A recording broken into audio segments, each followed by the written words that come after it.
마태복음 2장 1절에서 12절까지 저와 여러분들이 함께 봉독하도록 하겠습니다. 헤롯 왕 때에 유대의 베들레헴에서 예수께서 태어나시자 동방에서 박사들이 예루살렘에 찾아와 물었습니다. 유대 사람 왕으로 나신 분이 어디 계십니까? 우리는 동방에서 예수의 별을 보고 경배드리려고 왔습니다. 헤롯 왕은 이 말을 듣고 심기가 불편했습니다. 예루살렘도 온통 떠들썩했습니다. 헤롯은 백성의 대제사장들과 율법학자들을 모두 불러 그리스도가 어디에서 태어날 것인지 캐물었습니다. 그들이 대답했습니다. 유대의 베들레헴입니다. 예언자가 성경에 이렇게 기록했기 때문입니다. 그러나 너 유다 땅 베들레헴아, 너는 유다의 통치자들 가운데 가장 적지 않구나. 내게서 통치자가 나와 내 백성 이스라엘의 목자가 될 것이다. 그때 헤롯은 몰래 박사들을 불러 별이 나타난 정확한 시각을 알아냈습니다. 헤롯은 박사들을 베들레헴으로 보내며 말했습니다. 가서 샅샅이 뒤져 그 아기를 꼭 찾으라. 그리고 아기를 찾자마자 나에게도 알려라. 나도 가서 아기에게 경배할 것이다. 박사들은 왕의 말을 듣고 다시 길을 떠났습니다. 그런데 동방에서 보았던 그 별이 그들보다 앞서 가서 아기가 있는 곳 위에 멈춰 섰습니다. 박사들은 별을 보고 뛸 듯이 기뻤습니다. 집으로 돌아가 보니 아기가 그 어머니 마리아와 함께 있었습니다. 그들은 엎드려 아기에게 경배하고 보물함을 열어 황금과 유향과 모략을 예물로 드렸습니다. 그리고 그들은 꿈속에서 헤롯에게 돌아가지 말라는 지시를 받고 다른 길을 통해 자기 나라로 돌아갔습니다. 아멘. 네, 우리 성탄절은 1년 중에 늘 기대가 되는 날입니다. 그러지 않습니까? 12월을 생각하면은 1년의 달력을 보면은 제일 먼저 성탄절 무슨 요일인지 확인 안 하세요? 성탄절이 언제인지 확인하고 그걸 다 이제 휴일들을 좀 확인하게 되는 것 같아요.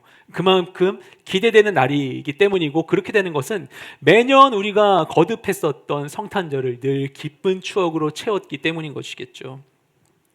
제가 중고등학교에서는 이제 모교회에서의 이 친구들과의 시간이 늘 너무나 즐거웠었는데, 그 성탄절에는, 크리스마스 이브에는 다들 교회에 모여가지고 밤새도록 놀았어요. 온라인 탄다고 하죠. 밤새도록 놀면서 떠들고 뭐 게임하고 막 이거 했다 저거 했다 하는데, 그러다 잤다가 깼다가 하는데, 근데 그냥 그렇게 모이기만 하면 너무나 기뻤어요. 성탄절을 함께 보내는 것이. 그래서 그날만큼은 그래서 모여서 막 노는 것을 교회 어른들이 다 이렇게 허용을 해주신 날이 성탄절이었습니다. 그렇게 즐거워하도록 허락을 받을 수 있는 날이었던 것이죠. 또 우리 대학 청년부에서 매년 성탄절마다 어떻게 보냈습니까? 이 시간을 더 뜻깊게 보내기 위해서, 이 기쁨이 너무나 크기 때문에 여름에 아우니치를 갔었던 교회들, 기관들 성탄절에 방문해서 우리가 퇴근해서 부랴부랴 이렇게 막 시간을 짜가지고 크리스마스 이브에 미리 막 그곳에 방문을 해가지고 선물 포장을 하고 급하게 특순 준비를 하고 그 새벽송도 하고 목사님, 사모님과 이렇게 성도님들 블레싱하고 성탄 예배 함께 보내면서 이 크리스마스를 즐겁게 보내지 않았습니까? 크리스마스는 그런 날입니다. 즐거운 날, 너무 행복한 날. 그렇기 때문에 예수님을 알지 못하는 자들까지도 그 기쁨에 이유도 모르고 동참할 수밖에 없는 날이 바로 크리스마스인 것이죠. 불교의 명절이나 이슬람의 명절도 이렇게 보내진 않는데, 저 이슬람 최대 명절 이드 알 아드하, 우리 이름도 잘 모르는데 성탄절에 대해서만큼은 모두가 함께 기뻐하게 되는 것. 왜냐하면 정말 이 날이 기쁠 수밖에 없는 날이기 때문인 것이죠. 그래서 어릴 때는 그런 생각을 했습니다. 매일매일이 성탄절이었으면 좋겠다라는 생각을 해보지 않았습니까? 매일매일 성탄절과 같다면 얼마나 좋을까요? 그런데 오늘 우리가 보내게 된 이 주일, 성탄 주일 예배, 그리고 우리가 이번 주에 있을 성탄절을 생각하면 우리가 지금까지 보내왔던 성탄절과는 사뭇 다른 시간을 보내고 있고요, 또 보내게 될 것이라고 예상이 되고 있습니다. 모든 것이 멈춰 버렸죠.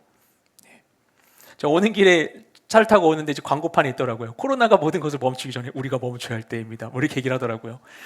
다 멈춰야 되는 시간들 가운데 아쉬운 성탄절을 우리가 바라보고 있어요. 그렇죠? 성탄절 되면 원래 성탄절 있기 전에 성탄절에 뭐 입고 가지, 막 성탄절 컬러에 맞춰가지고 옷 입고 함께 예배드리고 성탄 선물 포장하고 집집마다 새벽송 돌고 지체들과 교제하고 식사하고 즐거운 시간들, 이 모든 것들을 우리가 이제 내년으로 미뤄야 되는 상황 가운데 있습니다.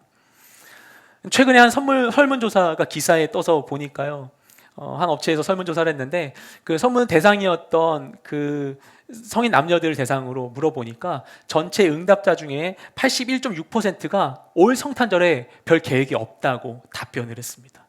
그들에게 또 물어보니까 그럼 성탄절에 하고자 하는 건 무엇이냐? 그래도 계획이 있다면 보자고 얘기하니까 부동의 1위가 집콕이었다고 합니다. 집에 있는 것. 그거 외에 다른 계획을 짤 수가 없는 성탄절이죠. 그래서 참 올해 성탄절은 성탄절 같지 않다고 생각될 수 있어요. 그리고 막간을 이용해서 그렇기 때문에 여러분을 위해서 이번 성탄절 저녁 8시에 매일 크리스마스 W 유튜브 채널을 통해서 송출될 예정입니다. 성탄절이 성탄절 같지 않다 이런 생각할 수 있습니다. 자, 이런 느낌을 정말 들었던 게 IMF 있었을 때 그리고 2008년도 됐을 때 느낌이 그랬는지 모르겠지만 길을 거니는데 정말 길에 성탄 노래도 별로 캐롤도 별로 나오지가 않고 막 그 트리도 이렇게 막 장식되고 막 늘 화려해야 되는데 그러지 않은 이 변화를 확 느꼈던 시즌들이 있었어요.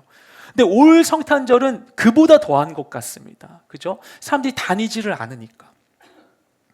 그래서 제가 성탄주일을 앞두고도 오늘 성탄주일 예배인데 너무나 고민이 되는 거예요. 원래는 성탄주일 예배 모여서 할 수 있을 것에 대한 기대를 갖고 있었기 때문에 이번에 그 성가사님하고 이렇게 팀원분들이 준비해 주셔서 많은 분들이 이제 그 버추얼 콰이어 하니까 너무나 아름다운 찬양 너무 좋은데 이거 말고 뭔가를 더 하고 싶은 마음이 있어서 원래 우리가 모여서 예배를 해도 이런 식으로 콰이어를 할 생각이었었거든요. 모여서 뭔가 할 수 있도록 뭔가 이제 쿠키라도 나누면 어떨까 뭐 이런 여러 가지 생각들을 했는데 모이지 못하게 되니까 할 수 있는 게 너무나 없는 것이죠. 다 제한되는 거예요. 그래서 뭘 할 수 있을까 이런 상황에서 뭘 할 수 있을까 고민을 하다 보니까 오히려 성탄절의 본질만 남는 거예요. 마치 화려한 불빛 가운데 아무리 화려한 트리를 놓을지라도 다른 불빛에 가려져서 그 트리가 보이지 않다가 모든 불빛이 꺼진 다음에야 이 트리만이 반짝반짝 빛나는 것처럼 우리가 할 수 있는 많은 것이 제한된 이 상황이 되었을 때 더욱더 우리에게 성탄의 의미, 그 본질적인 의미가 무엇인지가 더 선명히 드러나게 되는 것 같습니다. 이번 성탄절 또 성탄주일이 이 성탄의 진짜 의미를 깊이 묵상하는 시간이 될 수 있기를 주님의 이름으로 축복드립니다. 신약 성경에는 4개의 복음서가 있는데요. 그 중에서 예수님의 출생에 대한 이야기를 담고 있는 복음서는 단 2가지밖에 없습니다. 마태복음과 누가복음이죠. 그리고 이 두 복음서는 예수님의 탄생을 기록할 때 각각 다른 관점 가운데 기록을 했습니다. 그 저자 마태와 누가가 다른 신분을 가지고 있었고 그리고 이들은 다른 대상을 향해서 복음서를 썼기 때문에 그 예수님의 탄생을 바라보는 관점도 달랐고 거기에 이 거론한 그 탄생에 대해서 설명하기 위해서 그들이 인용하게 되는 그 이야기도 좀 달랐습니다. 근데 마태복음을 쓴 이 마태는 예수님의 12제자 중에 한 사람이었고 유대인이었죠. 그리고 그는 유대인 공동체 교회를 섬기고 있었던 것으로 보입니다. 그래서 유대인들을 향하여서 복음서를 기록하면서 예수님의 탄생에 대한 이야기도 그런 입장을 토대로 기록을 하게 됩니다. 그래서 마태복음의 중심 주제는 예수님이 유대인의 왕이심을 드러내는 것이죠. 구약에 약속된 메시아, 유대인의 왕으로 예수님이 이 땅 가운데 오셨다라는 것을 보여주는 것이 마태복음의 아주 핵심적인 내용이기 때문에 예수님의 출생에 대해서도 그 부분을 집중해서 조명하는 것이 바로 마태복음에 나오는 예수님의 출생 장면입니다. 이를 통해 볼 때 예수님의 탄생은 한마디로 얘기하면 왕의 나심인 것이죠. 이 땅에 진정한 왕이 나셨음을 나타내는 일인 것이죠. 그래서 오늘 본문, 그것에 대해 담고 있는 오늘 본문은 진짜 왕의 출현 소식을 전해주고요. 이 진짜 왕의 출현에 대한 당시의 사람들의 다양한 반응들을 보여줍니다. 그래서 이것을 통하여서 우리는 이 왕을 맞이하는, 우리의 삶 가운데 오늘 왕을 맞이하는 우리 자신의 마음이 어떠한지를 들여다볼 수 있게 해줍니다. 이 말씀을 통해서 나의 삶의 왕으로 오신 예수님을 온전히 바라보는 우리가 되길 소망합니다. 우리 먼저 1절 말씀을 함께 읽겠습니다. 헤로드 왕 때 유대의 베들레헴에서 예수께서 태어나시자 동방에서 박사들이 예루살렘에 찾아와. 아멘. 이 시기가 언제인지가 명확히 드러나 있죠. 헤롯이 이스라엘의 왕으로 다스리던 시기였습니다. 헤롯 왕가 가운데 첫 번째 왕인 헤롯 대왕이 다스리던 시기였어요. 이 헤롯은 잘 알고 있다시피 혈통적으로 완전한 유대인이 아니었습니다. 원래 이제 구약에 나온 에돔 지역으로 나오는 이스라엘의 남동쪽에 있는 이두메 지역에서 이두메인과 유대인의 혼혈 집안에서 태어난 사람이 바로 헤롯이었습니다. 이 헤롯은 로마 황제에 의해서, 첫 번째 황제 아우구스투스에 의해서 이스라엘 전체의 왕으로 임명되죠. 그렇기 때문에 이 시기에 이 이스라엘은 복잡한 정치 구조화에 있었습니다. 이때 이스라엘은 로마의 식민지이면서 형태상으로는 독립국가의 형태를 띠고 있었어요. 로마의 모든 식민지가 이러지 않았습니다. 굉장히 이례적으로 독립국가의 형태를 이루고 있었습니다. 그리고 그들의 왕은 유대인의 국가 이스라엘임에도 불구하고 왕은 정통 유대인이 아니었죠. 당시 이스라엘은 국가가 있었어요. 행정과 사법의 이 시스템이 잘 유지되고 있었습니다. 그리고 다른 민족들과는 달리 로마의 지배하에 있으면서도 유대교의 이 종교의 자유가 보장되었었고요. 성전에서 제사가 날마다 드려지고 있었고, 성전세라고 하는 황제에게 드리는 것 아닌 별도의 세금 제도까지 있는 상태였습니다. 그렇게만 보았을 때 이 이스라엘은 안전한 자신들의 나라를 로마 치하에서도 보장받고 유지하고 있었다라고 생각할 수 있죠. 하지만 가만히 들여다보면 모든 것이 완벽해 보이는 유대인 세상 가운데 중요한 한 가지가 결여되어 있었는데 무엇인가 하면 그들의 왕이 없었던 것입니다. 제도적으로는 로마 제국의 지배하에 있었어요. 이곳에 있는 로마 시민들도 황제의 이 재판을 받을 수 있었습니다. 그리고 헤롯 왕가의 통치가 있었어요. 헤롯은 나름 나라를 잘 다스리려고 노력을 했습니다. 여러 가지 이런 기반 시설들을 짓고요, 도시들을 건축하고 이런 개발 사업을 굉장히 헤롯이 잘하거든요. 외부로부터 이런 유치들도 잘했었겠죠. 그러니까 나름 통치를 어느 정도 잘하는 왕이었어요. 헤롯 왕이. 나쁜 부분만 많이 부각되지만 왕으로서만 보면 나름 통치를 잘하는 왕이었습니다. 그래서 겉으로 볼 때는 나름 나라가 안정된 것 같았지만 그 상황 가운데 유대인들의 마음 깊숙한 곳에서는 로마 황제도 그리고 헤롯 왕도 자신들의 적법한 왕이 아니라고 생각하고 있었습니다. 겉으로 볼 때는 멀쩡한 나라였지만 그대 내면은 왕과 나라를 상실한 영적인 진공 상태에 있었던 것이죠. 그런 상태에서 이 위태로운 나라의 질서가 유지되고 있었는데 이 질서와 정적을 깨는 신비한 한 집단이 이 예루살렘을 방문하게 됩니다. 바로 동방박사라 불리는 무리였죠. 이들이 어느 나라 출신의 어떤 사람들인지에 대한 구체적인 설명이 성경에 나와 있지 않아요? 근데 이 원문의 의미를 해석해 볼 때 이들은 일단 점성술에 능한 사람이었고 또 유대 문화에 대한 이해가 깊은 이방인인 것으로 보입니다. 왜냐하면 유대인의 왕에 대한 이 지식을 갖고 있었던 사람이잖아요. 유대인의 왕을 알고서 이 별을 보는 중에 유대인의 왕의 탄생을 짐작하는 이 별의 이 천체 현상을 그들이 관측하게 되었던 것이죠. 그래서 아마도 이들은 유대인들이 대거 거주하고 있었던 바벨론이나 페르시아에 있었던 또 그곳이 이제 점성술이 많이 발달한 곳이기 때문에 그곳에 있었던 학자들인 것으로 추정이 됩니다. 왜냐하면 유대인 공동체는 지금까지 이어지고 있거든요. 이란 지역을 보면요. 그곳에서부터 출발한 사람들이 아닐까 이렇게 생각을 하게 됩니다. 근데 그들의 출현만 해도 굉장히 신비한 일인데 그들의 등장보다 더 놀라운 것은 무엇이었는가 하면 그들이 선포한 말이었습니다. 우리 2절 말씀을 함께 읽도록 하겠습니다.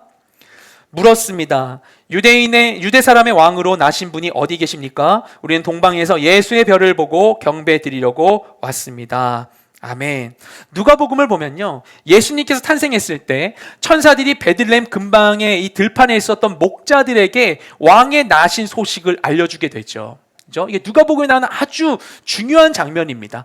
가장 먼저 왕의 나심을 들은 사람들은 베들레헴 들판 가운데 밤을 새면서 고된 일을 하고 있었던 그 목자들이었다는 것을 누가복음을 통해 알 수 있죠. 그런데 이 마태복음에서는 그 왕의 나신 소식을 들은 다른 인물들이 등장하는데 그게 누구인가 하면 동방박사라고 표현된 사람들이었어요. 이 사람들은 유대인이 아니라 이방인이었습니다. 그리고 이들은 천사의 방문을 받지도 않았어요. 근데 하나님께서는 자연의 징조를 통해서 이방인들에게까지도 왕의 탄생을 알려주셨던 것입니다. 이게 놀라운 일이죠. 예수 그리스도는 유대인의 왕으로 이 땅에 오셨어요. 유대인의 왕이라는 것은 유대인들에게 의미 있는 존재였어요. 근데 그것을 이방인들, 멀리 떨어져 있는 이방인들에게도 알려주셨다라는 것입니다. 이 왕의 나신 소식을 처음부터 하나님은 이방인들에게 알려주셨어요. 예수님은 이 근동 지역의 이 작은 나라의 그 민족의 왕으로만 이 땅에 오신 것이 아니라 처음부터 온 열방 모든 민족의 왕으로 이 땅 가운데 오신 것이죠. 왕의 나신 소식부터 주님은 이렇게 이방인들에게 이 소식을 알려주셨던 것입니다. 하나님이 하신 최초의 선교적 사건이라고도 볼 수 있는 것이죠. 그것, 온 인류의 구원자로 오신 예수님의 탄생을 하나님이 너무나 알려주고 싶으신 거예요. 그 목자들이 들에서 그냥 잠을 자고, 양들 틈에서 잠을 자고 있었던 그 목자들이 그 하늘을 보았을 때 하늘에서 가득한 그 천사들의, 천군 천사의 찬양의 소리를 본 것처럼 이 모든 것을 알고 있는 하늘의 천상의 존재들은 가득한 이 찬양 가운데에서 이 일을 기뻐하고 있었습니다. 천사들도 보기를 원했었던 흠모하는 놀라운 역사가 이때 실현되었던 것이죠. 천국에서는 기쁨의 이 찬성의 소리와 환호가 가득했던 거예요. 이 땅에선 다 알지 못했지만 그 기쁨이 너무 컸는데 그것을 하나님은 너무나 이 땅 가운데 전해주고 싶으셔서 그 들에 있었던 그 희망 없이 이 날을 보내고 있었던 목자들에게 알려주셨을 뿐만 아니라 멀리 떨어져 있는 그 이방인들에게도 이 자연의 이 징조를 통해서 이 일을 알려주셨던 것이죠. 그것이 하나님의 뜻인 것입니다. 이 일을 너무나 알려주고 싶으신 거예요. 내가 왔어, 너희를 위하여서 내가 쉬지 않고 약속한 구원자를 보내줬어 라고 우리에게 말씀해 주시는 것입니다. 재작년 성탄절에 저희 아들을 위해서 성탄 선물을 준비했어요. 그 전만 해도 애가 성탄절 잘 모르고 산타 잘 몰랐는데 그때는 애가 산타라는 걸 좀 이렇게 막 생각하게 되고 성탄 선물에 대한 인식이 있으니까 그래서 그 아이를 위해서 이제 선물을 준비를 했습니다. 그래서 성탄절 아침이 됐는데 아침에 저희 아내가 이제 아이 머리맡에 선물을 놓고 저는 이제 클불 때문에 없으니까 아이 머리맡에 놓고서 이제 아내가 아이한테 이제 아이를 깨운 거예요. 그래서 용아야 일어나봐 이렇게 얘기를 하니까 애가 딱 일어났어요. 일어났는데 그냥 여느 때처럼 그냥 일어나고는 그냥 되게 막 모유병 환자처럼 이렇게 침대를 내려가가지고 이렇게 가려고 하더래요. 근데 이제 그러면 안 되잖아요. 성탄 선물 준비했는데. 그래서 아내가 여기 뭐가 있는 것 같은데 뭐 얘기하니까 애가 이렇게 막 이렇게 더듬더듬 하는데 뭐 이렇게 했는데 뭐가 있는지 모르는 거죠. 그래가지고 비몽사몽 중에 있으니까 더 뭐가 있는 것 같은데 가지 말고 좀 봐봐 뭐 이렇게 얘기하니까 그제서야 둘러보다가 선물을 본 거예요. 그러니까 애가 눈이 번쩍 띄어지면서 와 선물이다 얘기를 하는 거죠. 이 상황 가운데 아이를 위해서 선물을 준비했는데 애가 선물을 발견 못했어요. 그러면 이럴 수도 있잖아요. 아유 다행이다, 선물 애가 못 찾았으니까 이거 그냥 환불해가지고 이렇게 해야겠다, 동부던데 생각할 수 있잖아요. 근데 부모가 그것을 그렇게 애가 발견하기를 원하는 거예요. 여기 뭐가 있는데 하면서 애가 찾기를 원하는 것이죠. 그리고 아이가 찾고 기뻐했을 때 부모의 기쁨도 충만하게 되는 것입니다. 하나님이 그런 마음을 우리에게 이 성탄의 소식을 알려주기를 원하셨어요. 그 기쁨이 넘쳐서 이방인들에게까지 별의 징조를 통하여서까지 전해지게 되었던 것입니다. 그래서 이들이 관측한 이 천체 현상이 정확히 무엇이었는지 우리가 알 수는 없지만 하지만 이들의 태도를 볼 때 그것이 매우 특별했던 것 같습니다. 그들이 뭔가 이런 거 있을 때마다 막 다녔던 것 같지는 않아요. 매우 특별했던 것 같습니다. 그래서 그들은 자신들이 발견한 이 놀라운 현상의 의미를 알고자 먼 길을 여행해 오게 되었습니다. 그리고 아마도 유대인의 왕의 소식을 접하기 위해서는 수도인 예루살렘 가야 된다고 생각했겠죠. 예루살렘 가가지고 얘기하는 거예요. 우리가 유대인의 왕이 태어난 것 같은 징조를 발견했는데 여러분 유대인의 왕이 어디서 나셨습니까? 알려주십시오 라고 얘기를 합니다. 하지만 정작 이 유대 지역의 중심부인 예루살렘에 사는 그 누구도 자신들이 왕이 태어났다는 소식을 알지 못했습니다. 그래서 예루살렘엔 큰 소동이 일어나게 되죠. 우리 함께 3절부터 8절까지 말씀을 읽도록 하겠습니다. 헤롯 왕은 이 말을 듣고 심기가 불편했습니다. 예루살렘도 온통 떠들썩했습니다. 헤롯은 백성의 대제사장들과 율법학자들을 모두 불러 그리스도가 어디에서 태어날 것인지 캐물었습니다. 그들이 대답했습니다. 유대의 베들레헴입니다. 예언자가 성경에 이렇게 기록했기 때문입니다. 그러나 너 유다 땅 베들레헴아, 너는 유다의 통치자들 가운데 가장 작지 않구나. 내게서 통치자가 나와 내 백성 이스라엘의 목자가 될 것이다. 그때 헤롯은 몰래 박사들을 불러 별이 나타난 정확한 시각을 알아냈습니다. 헤롯은 박사들을 베들레헴으로 보내며 말했습니다. 가서 샅샅이 뒤져 그 아기를 꼭 찾으라. 그리고 아기를 찾자마자 나에게로 알리라. 나도 가서 아기에게 경배할 것이다. 아멘. 갑자기 평안하게 있었던 이 예루살렘 가운데 웬 이방인 무리들이 찾아와서는 남의 나라 와서 멀쩡한 왕을 두고 다른 왕을 찾고 있는 이상한 희한한 상황이 벌어졌습니다. 이런 상황이 일어나게 된다면 일반적인 반응은 무엇이겠습니까? 그렇죠?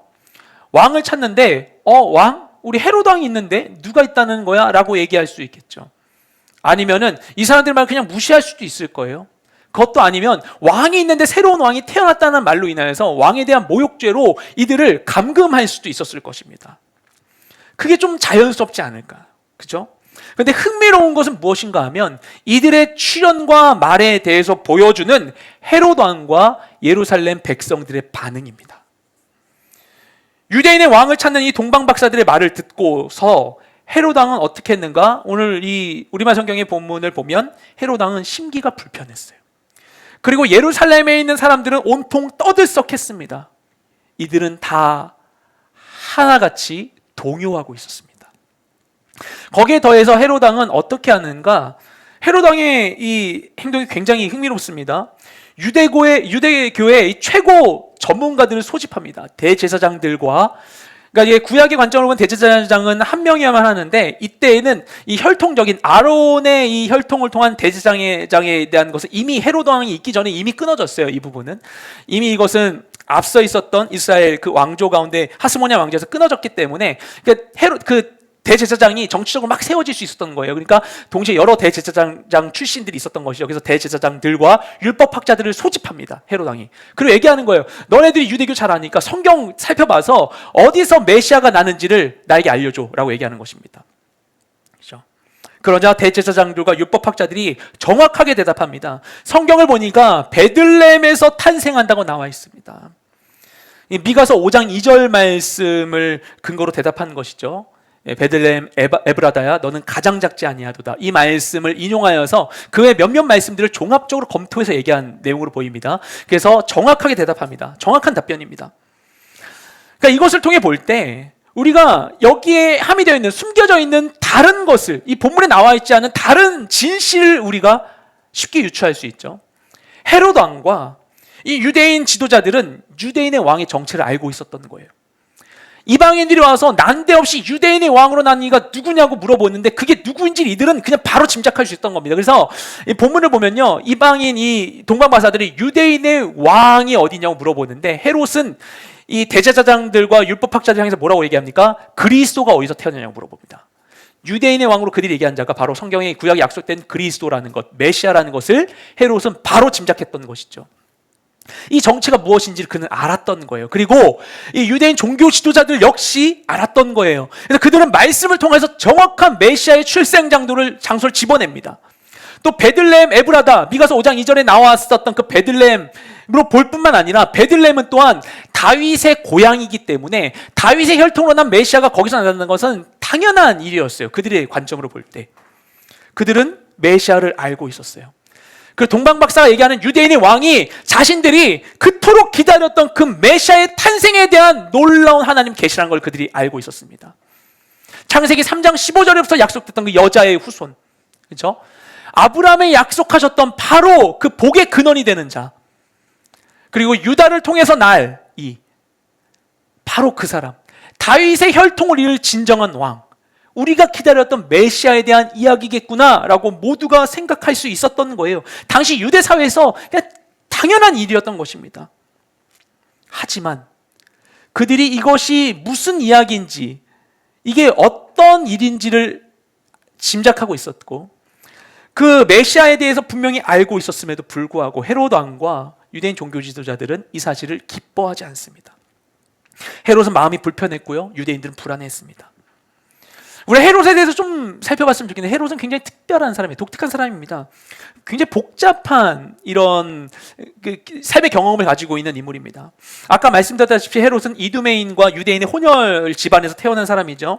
근데 이 집안이 어떤 집안이냐면은 이스라엘 왕가의 하스모니안 왕가가 있었을 때 로마에게 지배당하기 전에 하스모니안 왕가였던 그 이스라엘에 있어서 봉신에 해당하는 그런 집안이었습니다. 이스라엘 하스모니안 왕가가 이두메 지역을 점령하면서 그곳을 다스리는 집안으로 헤롯 가문을 지목하거든요.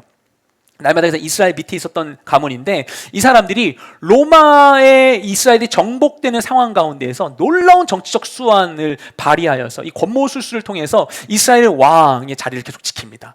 그래서 로마 초창기를 보면요, 그 아우구스투스가 그러니까 줄리어스 시저와 폰티아누스가 이렇게 막 영토를 넓히는 이 시기로부터 이 옥타비아누스가 첫 번째 황제가 되기까지 약 33년의 시간이 있는데 이 시간 동안 이 정치 질서가 계속 바뀌거든요. 그래서 이게 이 사람이 지배했다가 정권이 바뀌면 다른 사람 지배했다가 확 바뀌어요.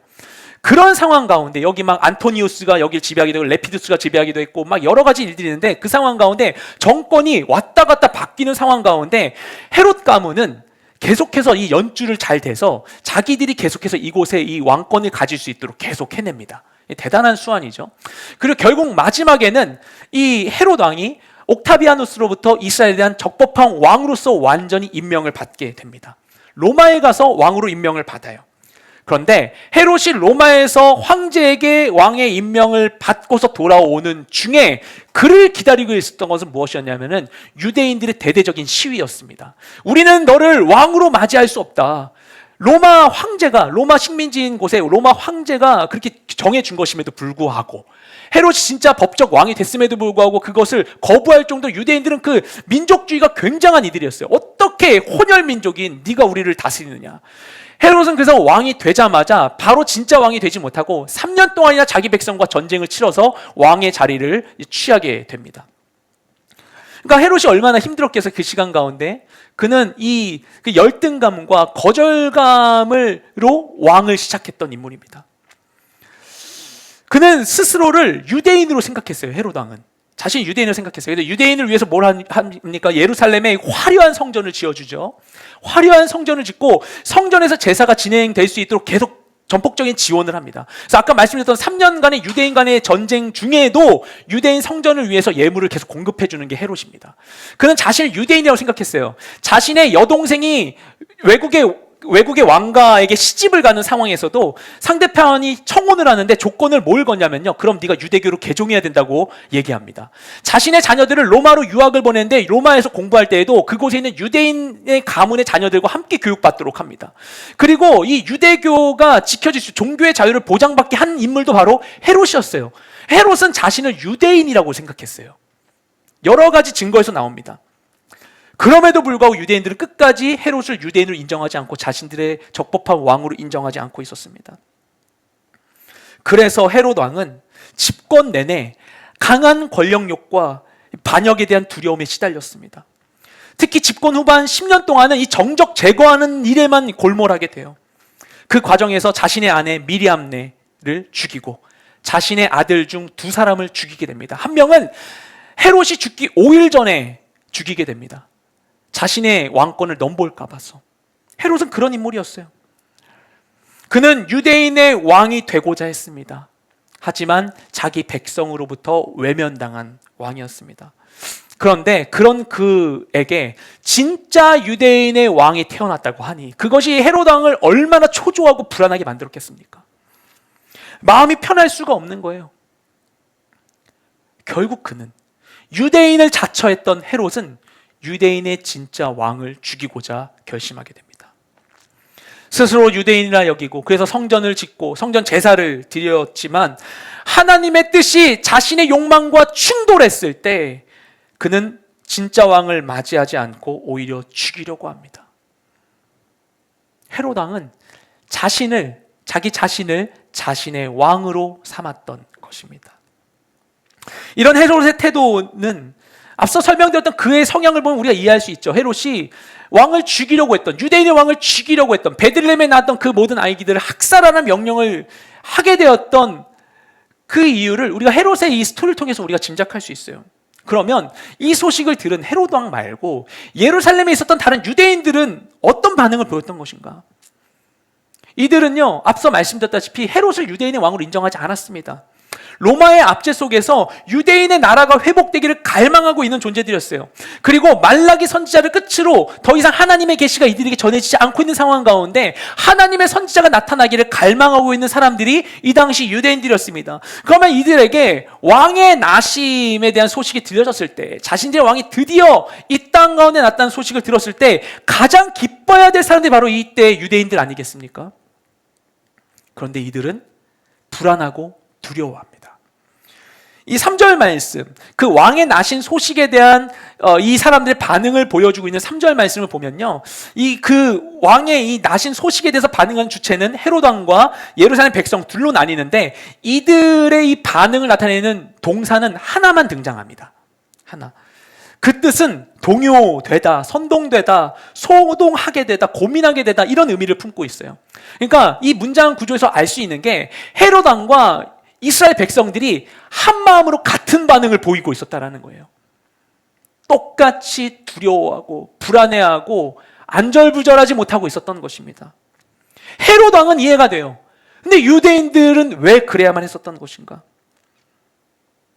이들은 이 일로 인하여서 헤롯 왕이 보일 반응을 두려워하고 있었던 것이죠. 헤롯 왕이 이로 인하여서 또 자신의 그 왕위의 지위가 불안하게 될까봐 막 사람들을 학정하고 폭정을 행할까봐 그것이 두려워서 불안하고 있었던 것입니다. 그들은 자신들의 진정한 왕을 맞이하는 기쁨을 헤롯이 주는 거짓 평안과 맞바꾸려 했습니다. 말로는 스스로를 유대인이다, 아브라함의 자손이다 자랑하고 있었지만 실상은 헤롯의 백성이 되고자 했었던 것입니다.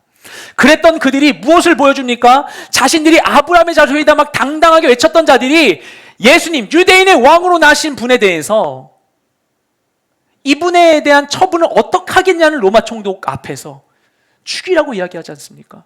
죽이고 바라바를 살려달라고 얘기하지 않습니까? 자신들의 왕을 죽여달라고. 그분으로 인해서 자신들이 구축한 이 거짓된 평안이 무너질까를 걱정했던 자들이 바로 그 당시 유대의 종교 지도자들이었던 것이죠. 그들은 겉으로는 하나님의 백성인 척했지만 사실은 하나님이 주신 평강보다 헤롯이 주는 안정을 원했던 것입니다. 이 유대인들은 세상을 자신의 왕으로 삼고 있었습니다. 한편 이 상황 가운데, 똑같은 상황 가운데 유대인이 아니라 이방인이었던 동방 박사들은 이들과 다른 반응을 보여주고 있습니다. 우리 9절부터 12절 말씀을 함께 읽도록 하겠습니다. 박사들은 왕의 말을 듣고 다시 길을 떠났습니다. 그런데 동방에서 보았던 그 별이 그들보다 앞서 가서 아기가 있는 곳 위에 멈춰 섰습니다. 박사들은 별을 보고 뛸 듯이 기뻤습니다. 집으로 들어가 보니 아기가 그 어머니 마리아와 함께 있었습니다. 그들은 엎드려 아기에게 경배하고 보물함을 열어 황금과 유향과 모략을 예물로 드렸습니다. 그리고 그들은 꿈속에서 헤롯에게 돌아가지 말라는 지시를 받고 다른 길을 통해 자기 나라로 돌아갔습니다. 아멘. 동방 박사들이 찾는 대상은 유대인의 왕이었어요. 정작 그들은 유대인이 아닌데도 불구하고 그들은 유대인의 왕으로 나신 이를 찾고 있었습니다. 그런데 진짜 유대인들과 그리고 자칭 유대인이라고 있었던 헤롯 왕은 유대인의 왕이 나셨다는 소식도 들었고 그 유대인의 왕이 어디서 날지에 대한 그 탄생 장소도 특정하고 있었음에도 불구하고 자신들의 왕을 찾아 나서지 않게 되죠. 하지만 이방인인 동방 박사들은 이 유대인의 왕을 찾아갑니다. 그들이 유대인의 왕이 어디서 났는지를 알게 되었던 시점 가운데 그들이 처음 발견했던 별이 다시 등장하게 됩니다. 이 원문의 의미를 보면은 그들이 처음 별의 전체 상황을 관측했는데 그 다음에 그걸 못 보다가 다시 이 시점에 그게 드러난 것으로 보여요. 그래서 그들이 베들레헴을 찾아가게 됩니다. 예루살렘에서 굉장히 가까운 곳이에요. 베들레헴을 찾아가게 되고요. 그 별을 보고 뛸 듯이 기뻐하며 찾아가서 아기 예수를 발견하고 그 아기 예수께 경배하고 엎드려 경배하며 황금과 유향과 모략을 드립니다. 이 황금과 유향과 모략은 왕을 향해 드리는 선물을 예표하는 것입니다. 이 박사들은 예수를 자신의 왕으로 삼았던 것입니다. 이처럼 왕이 나신 동일한 소식에 대해서 헤롯 왕과 유대인들과 동방 박사들은 다른 태도를 보여주고 있죠. 그리고 이 사건 가운데 우리가 정말 관심 있게 봤으면 하는 것은 이 헤롯 왕과 유대인들이 보여준 반응입니다. 이들의 반응은 여기서 보여주고 마태가 기록하고 있는 이방인 동방 박사들이 보인 모습과 명확하게 대조되고 있죠. 아마도 마태도 그것을 보여주고자 애쓰고 있는 것 같습니다. 이들은 하나님을 믿었습니다. 메시아에 대해 알고 있었습니다. 스스로 하나님의 백성인 유대인이라고 여기고 있었습니다. 하지만 정작 자신들의 왕이 나타났을 때 이들은 왕을 거부합니다. 놀라운 이야기지 않습니까? 왕을 하나님께서 약속하셨는데 그 왕이 오셨을 때 왕을 그 백성이 거부할 수도 있다는 거예요. 자기 왕을 거부하는 백성. 이런 무지한 선택이 비단 그들만의 일일까요? 우리는 이런 무지한 선택의 유혹을 피할 수 있을까요? 바울은 에베소서에서 이런 이야기를 합니다. 성령을 근심하게 하지 말라는 권면을 하죠. 그리고 데살로니가 전서를 보면 성령을 소멸하지 말라고 합니다. 성령 하나님이신데 어떻게 우리 인간이 감히 이 하나님의 역사를 방해하고 회방하고 막고 대적할 수 있는 것인가? 근데 이 바울이 염려하면서 그것을 강하게 두 곳에서나 이 권면하고 있는 걸 보면 정말 우리가 그런 누를 범할 수도 있다는 것이죠. 그런 일들이 초대교회 가운데 이루어지고 있었기 때문에 바울이 그것을 경계하고 있는 것입니다. 우리가 감히 하나님을 거부하고 그분을 근심케 할 수 있다는 것입니다. 인간이 인간으로서 하나님을 대적한다는 건 무시무시한 일이지 않습니까? 하나님이 우리에게 그런 자유를 주셨다는 것 자체가 무서운 일이지 않습니까? 그런 여유를 우리에게 남겨두신 거예요. 그런 상황에 있도록 허용해 주신 거예요. 그 자체가 너무나 무서운 일이지 않습니까? 근데 우리가 그럴 수 있다는 거예요. 그러니까 인간이 그럴 수 있는 존재라는 게 성경 모든 곳 가운데 명백하게 드러나 있습니다. 그리고 우리가 그것을 인정할 수밖에 없죠. 살아가다 보면. 예수님의 이 탄생, 왕의 나심의 소식이 처음 예고되는 말씀은 창세기 3장 15절 말씀입니다. 너무 중요한 말씀이죠.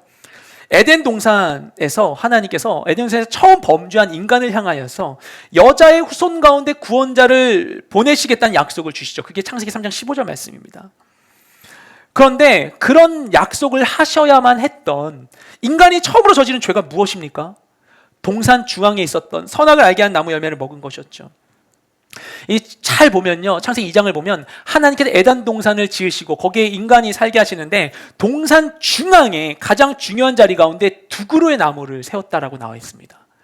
하나는 선악을 알게 하는 나무였었고요, 다른 하나는 생명나무였어요. 두 나무가 있는데 한 나무에 대해서는 특별히 언급하지 않습니다. 그것은 모든 나무와 함께 늘 먹을 수 있는 것이었어요. 그게 바로 생명나무의 과실이었죠. 그러니까 하나님이 처음부터 인간을 지으시고 죄가 간섭하지 않는 세상 가운데에서 영원한 생명을 보장해 주셨던 거예요. 생명나무를 먹을 수 있는 길은 언제나 우리에게 열려 있었던 것입니다. 그리고 반대되는 것, 선악을 알게 하는 나무의 열매만큼 먹지 말라고 말씀하셨죠. 근데 그 앞에서 인간은 고민했어요. 무엇을 먹을지에 대해서. 선악을 알게 하는 나무가 무엇을 의미하는가? 여러 번 말씀드렸지만 선악을 안다는 것, 옳고 그름을 안다는 것, 옳고 그름을 판단하고 통치하고 판결할 수 있는 것은 오로지 하나님 한 분밖에 없는데, 선악을 나도 알기를 원한다는 것은 하나님의 자리에 내가 들어가서 그분의 그 통치 자리가 내가 스스로 왕이 되어 통치하겠다라는 인간의 의지를 나타내는 것이죠. 내가 스스로 나의 삶의 왕이 되어서 내가 나의 삶을 결정하고 내가 판단하고 심판하겠다는 그 유혹 앞에 최초의 인류는 무너졌습니다. 그리고 그 유혹의 사건은 에덴 동산에서 종결되지 않았죠. 그 죄의 역사가 시작된 이래로 우리 모든 삶의 순간순간마다 날마다 그 유혹은 우리에게 찾아옵니다.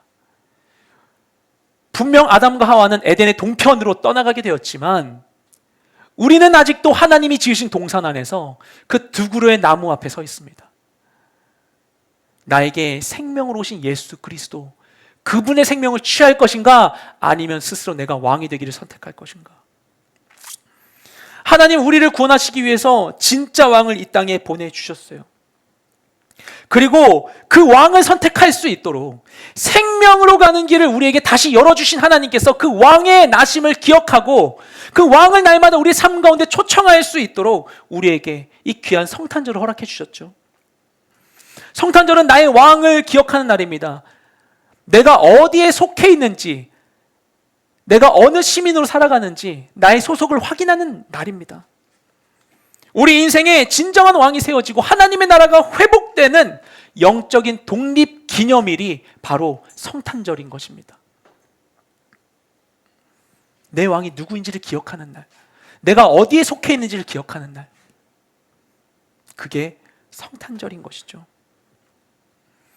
그리고 날마다 그것을 기억함으로써 그 마음 가운데에서 삶의 숱한 선택의 순간 가운데 우리는 내 왕이 누구인지를 기억하고 진짜 왕을 바라보고 진짜 왕의 통치를 구해야 하는 것입니다. 매일매일 있는 그 선택의 순간 가운데 무엇을 먹을 것인가? 생명나무의 과실을 먹을 것인가? 아니면 선악을 알게 한 나무의 과실을 먹을 것인가? 누가 내 왕인가? 누가 내 왕인가? 나의 생각과 나의 지식과 나의 경험을 따라 선택할 것인가? 나의 감정의 동요를 따라 선택할 것인가? 사람들이 하는 말을 따라 선택할 것인가? 세상의 약속을 따라 선택할 것인가?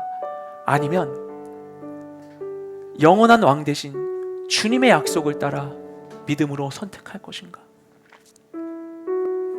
우리 삶의 모든 순간들은 그 선택의 연속인 것입니다. 그리고 그 모든 순간순간은 날마다 우리가 행해야 될 그 영적 전투의 상황이고 그 영적 전투의 실체는 바로 영적인 헤게모니 싸움인 것입니다. 누가 나의 지배권을 갖고 있는가? 누가 나의 왕인가? 난 누구의 통치를 받아들일 것인가? 어느 법을 따라 선택할 것인가? 누구의 권위에 순복하는가? 모든 상황, 선택의 순간마다 하나님은 그런 우리를 지켜보고 계세요. 그 싸움 앞에 있는 우리에게 주님은 힘을 더해 주시길 원하십니다. 그리고 그 모든 순간순간마다 그리스도를 나의 왕으로 모시고 그분께 엎드려 경배하며 그분의 통치를 누리고자 순종하여 나아간다면 그 모든 선택의 순간이 매일매일 크리스마스가 되는 것입니다. 매일매일 왕의 통치를 누리는 삶, 매일매일 왕의 나심을 기뻐하는 삶, 그게 바로 매일매일 크리스마스로 살아가는 것이죠. 메리 크리스마스라고 우리 인사를 하죠.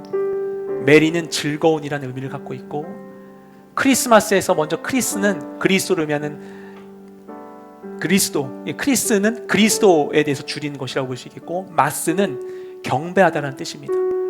메리 크리스마스라는 인사는 기쁨으로 주님을 경배하자고 이야기하는 것이에요. 함께 주님을 예배하자, 그리스도를 경배하자.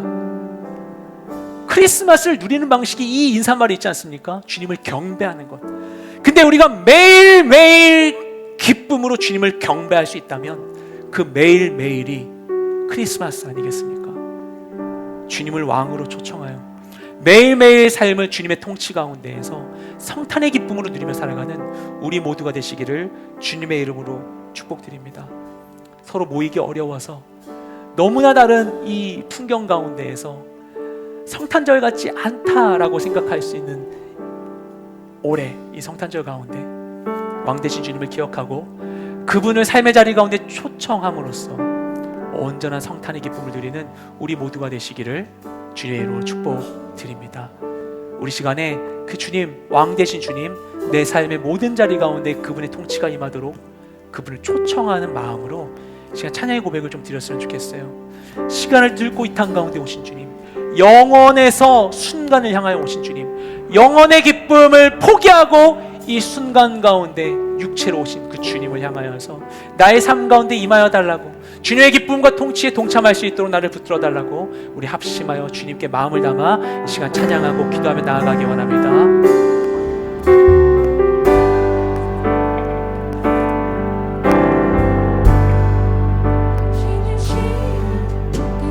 시간을 두고 이 땅 가운데 오시네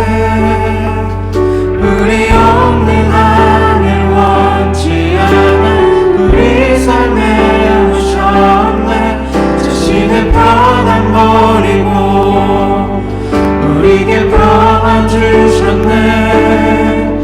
가장 낮은 자의 모습으로 우리 삶에 오셨네.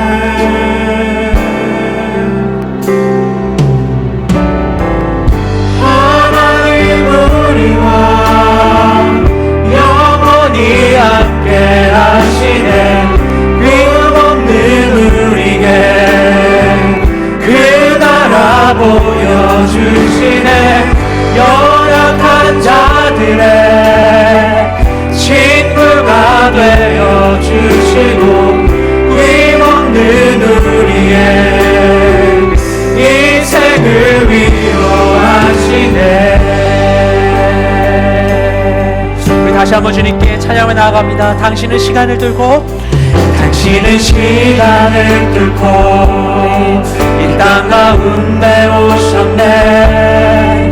우리 없는 하늘 원치 않아 우리 삶에 오셨네. 자신의 평안 버리고 우리에게 평안 주셨네. 가장 낮은 자의 모습으로 우리 삶에 오셨네. 하나님 우리와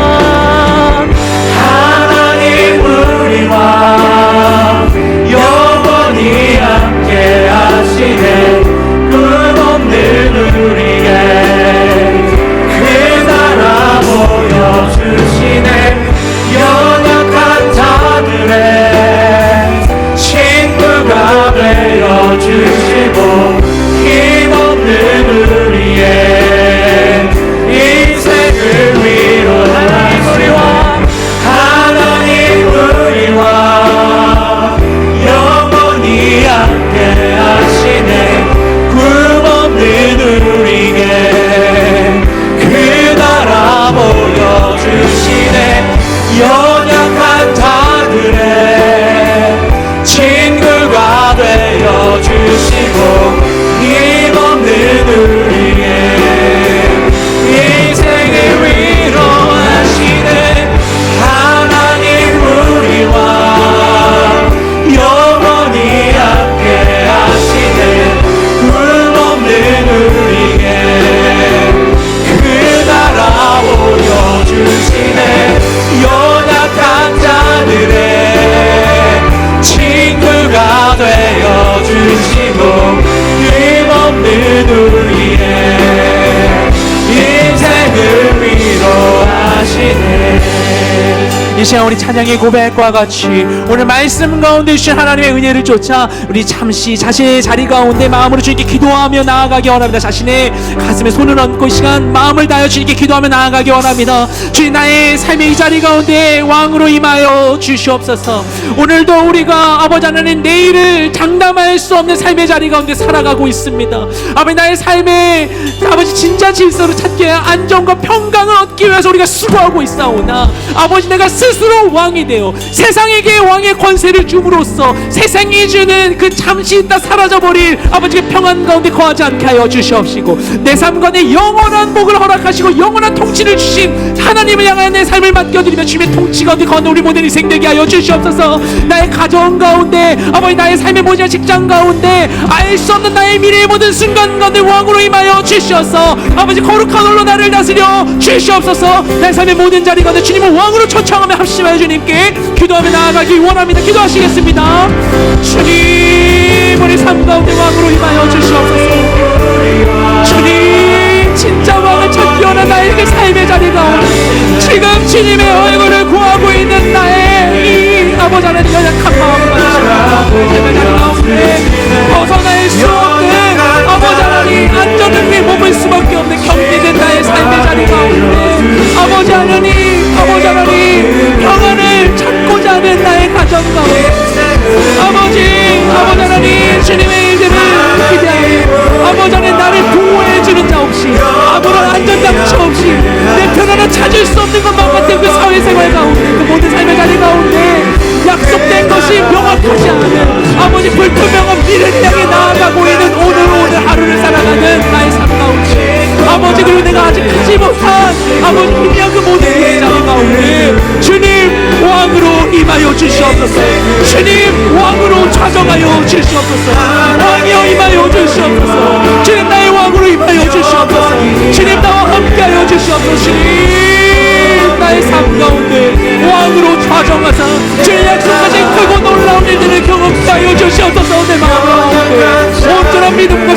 허락하여 주시옵소서. 주님과 동행하여 매일매일 성탄의 기쁨으로 살아가는 우리 모든 인생 될 수 있도록 주님 우리 가운데 역사하여 주시옵소서. 주님하여 주시옵소서.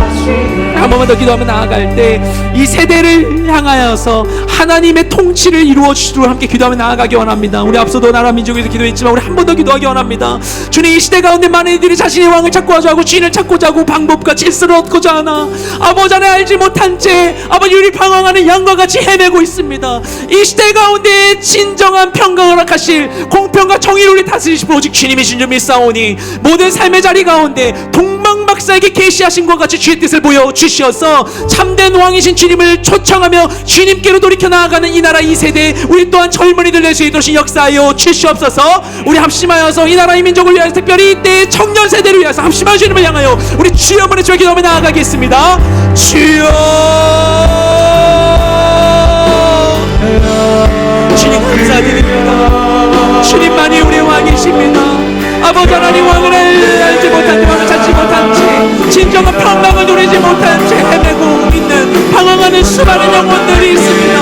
아버지 하나님, 이 나라 가운데 아버지 우리에게 온전한 안식을 주신 분, 온전한 평강을 주신 분, 영원의 기쁨을 약속하신 분 오직 주님밖에 없는 줄로 믿사오니 주님 동방박사에게 행하신 분과 같이 아버지 이때 아버지 각자 진리를 찾기 위해 헤매고 있는 모든 자들 가운데 진짜를 찾아 밤하늘을 살피고 있었던 동방박사들 놀라운 주님의 계시를 보셔주신 주님께서 이때에도 아버지는 길을 찾기 위해 헤매고 있는 수많은 사람들의 삶 가운데 찾아가시고 말씀하시고 역사하여 주셔서 하신 주님을 발견하고 주님께로 얼굴을 돌이키는 놀라운 역사가 일어나게 하여 주시옵소서. 주님, 이 시대 가운데 이 세대를 기억하여 주시옵소서. 주님, 우리를 불쌍히 여겨주시옵소서. 이 나라 이 민족 또한 이때 살아가는 모든 청년 세대들을 주님 불쌍히 여겨주시옵소서. 우리를 바라봐 주시옵소서. 우리를 외면하지 말아 주시옵소서. 왕이 나셨다는 소식, 왕이 나심에 대한 소식, 영원한 통치가 시작되었고 이미 이루어지고 있으며 아버지 우리를 통해 아버지 종결되리라는 완성되리라는 놀라운 소식을 아버지 안에 각자에 있는 모든 이들이 듣게 하여 주시옵소서. 주님을 향한 찬양이 넘쳐나게 하여 주시옵소서. 찬양이 없던 목사들 찬양이 일어나게 하여 주시옵소서.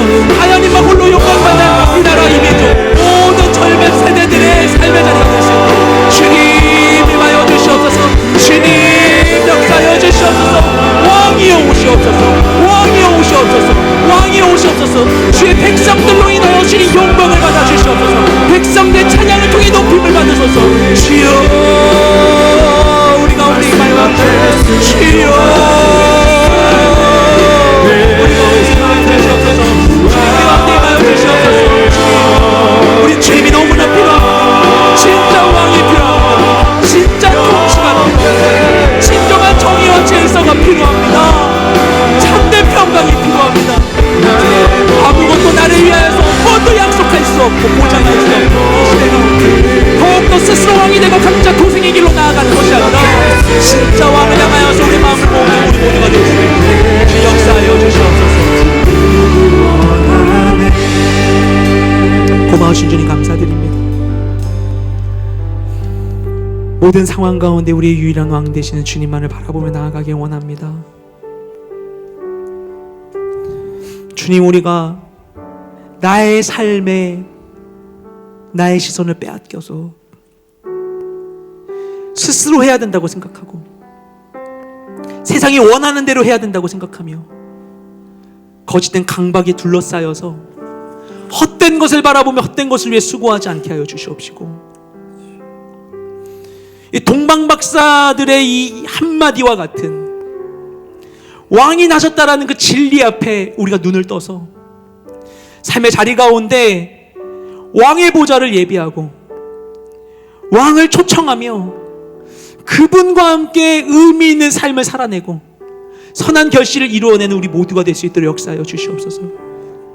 이때에도 주님, 각자의 자리 가운데 소망 없이 빛도 없이 헤매고 있고 슬퍼하고 괴로워하고 있는 자들이 있다면 그들이 더듬고 있는 그 모든 곳 가운데 주님, 진리를 찾기 위해 밤하늘을 더듬었던 동방박사에게 보여주신 것과 같이 그곳 가운데 작은 빛과 같을지라도 주님의 그 소망을 나타내 주셔서 많은 이들이 헛된 데 종로로 탄 데서 벗어나 헛된 것에 종로로 타여 착취당하고 괴로웠던 데서 벗어나 진정한 자유와 평강을 주시는 우리의 왕을 향하여 돌이킴으로 인하여 많은 삶 가운데 온전한 생명의 일들이 이루어지고 이 땅에 하나님 향한 찬양이 들불과 같이 번져나가는 놀라운 역사가 이 세대 가운데, 이 시대 가운데 이루어질 수 있도록 역사하여 주시옵소서. 그렇게 주님을 바라며 우리가 함께할 수 없는 성탄을 맞이합니다. 이 시간 가운데 우리 등에 주님 홀로 영광 받아 주시옵시고 주님의 찬양이 넘침으로 인하여서 매일매일이 성탄의 기쁨으로 채워지는 우리 모두가 되게 하여 주시옵소서. 그렇게 우리 가운데 함께 하실 주님을 찬양하며 우리 모든 기도를 살아계신 예수님의 이름으로 기도드렸습니다. 아멘. 우리의 예배를 받으신 하나님께 감사와 영광의 박수를 올려드리겠습니다. 주님 영광 받으시옵소서.